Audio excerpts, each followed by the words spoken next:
ઇન્ફિડિલિટી એટલે કે બેવફાઈ. Extra marital affairs માનસિક સ્વસ્થતા માટે ભૂકંપથી ઓછું નથી. એ અત્યારે ટ્રેન્ડ કરી રહ્યું છે. સંબંધોમાં એક વિચિત્ર પ્રકારની અસ્થિરતા લાવતી, એક પાર્ટનર માટે અત્યંત આઘાતજનક તો બીજા પાર્ટનર માટે તદ્દન સ્વાર્થી, સ્વકેન્દ્રિત અને અપરિપક્વતાથી ભરપૂર. એવું નથી કે ઇન્ફિડિલિટીમાંથી બહાર ના આવી શકાય, ચોક્કસપણે આવી શકાય, પણ તેની માટે તૈયારી હોવી જોઈએ બંને પાર્ટનર્સની પોતાના લગ્ન જીવનને પ્રાયોરિટી આપવાની.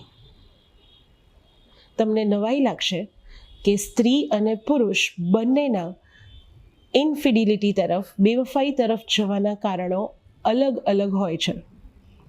આપણે આગળ જોઈશું કે વોટ ડ્રાઇવ્સ મેન ટુવર્ડ્સ ઇન્ફિડિલિટી, એવા કયા પરિબળો છે જે પુરુષને બેવફાઈ તરફ લઈ જાય છે, અને વોટ ડ્રાઇવ્સ વુમેન ટુવર્ડ્સ ઇન્ફિડિલિટી, એવા કયા પરિબળો છે જે સ્ત્રીને ઇન્ફિડિલિટી તરફ, બેવફાઈ તરફ લઈ જાય છે. પણ ત્યાં સુધી આ ઇન્ફિડિલિટી નામની મહામારી માટે હું એક વેક્સિન પ્રિસ્ક્રાઇબ કરું છું, અને એ છે મૈત્રી, એટલે કે ફ્રેન્ડશિપ.